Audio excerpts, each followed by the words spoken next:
आपके सामने एक डाटा रखा है और उस पर ऊपर लिखा हुआ है संबंध। तो देखिए एक डेटा यहाँ पर ये शो कर रहा है कि चाय है किलोग्राम में लिखा हुआ है और मूल्य है उसका रुपए में। जैसे 4 किलोग्राम चाय है उसका मूल्य 420 रुपये है, तो 12 किलोग्राम चाय है उसका मूल्य कितना होगा। तो देखिए इसको आसानी से सॉल्व करने का तरीका हम आपको बताने जा रहे हैं कि पहले ये सोचिए कि 4 किलोग्राम अगर 420 रुपये का चाय मिलता है तो 12 किलोग्राम चाय और महंगा मिलेगा कि और सस्ता। तो इसको जब सोचा जाए तो 4 किलोग्राम से 12 किलोग्राम बढ़ रहा है, तो 420 से ये किलोग्राम जो है ये भी बढ़ेगा, मतलब 4 किलोग्राम से 12 किलोग्राम हो गया, तो 420 से ये महंगा मिलेगा। मतलब कि ये जो है किलोग्राम अगर बढ़ रहा है तो चाय का पैसा भी हमें ज़्यादा देना पड़ेगा।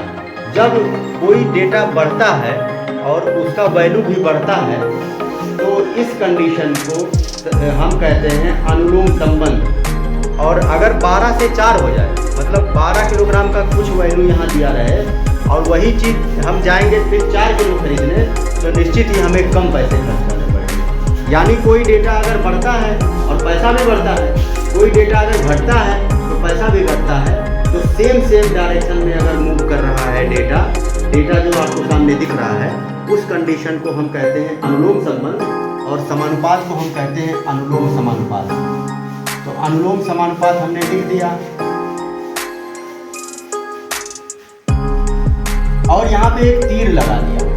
ये हमेशा याद रखेंगे कि तीर हमेशा यक्ष की तरफ लगाएंगे। तो जब अनुलोम समानुपात होगा तो तीर हम एक ही दिशा में लगाएंगे। इसी का उल्टा जब बताएंगे, प्रतिलोम इसी का उल्टा होता है, तो इसी को हम उल्टा कर देंगे। जब उल्टा करेंगे तो डेटा बदल जाएगा।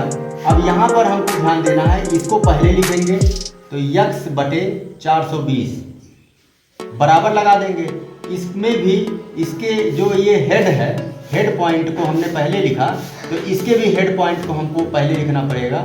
तो 12 ऊपर लिख दिए और 4 को नीचे लिख देंगे।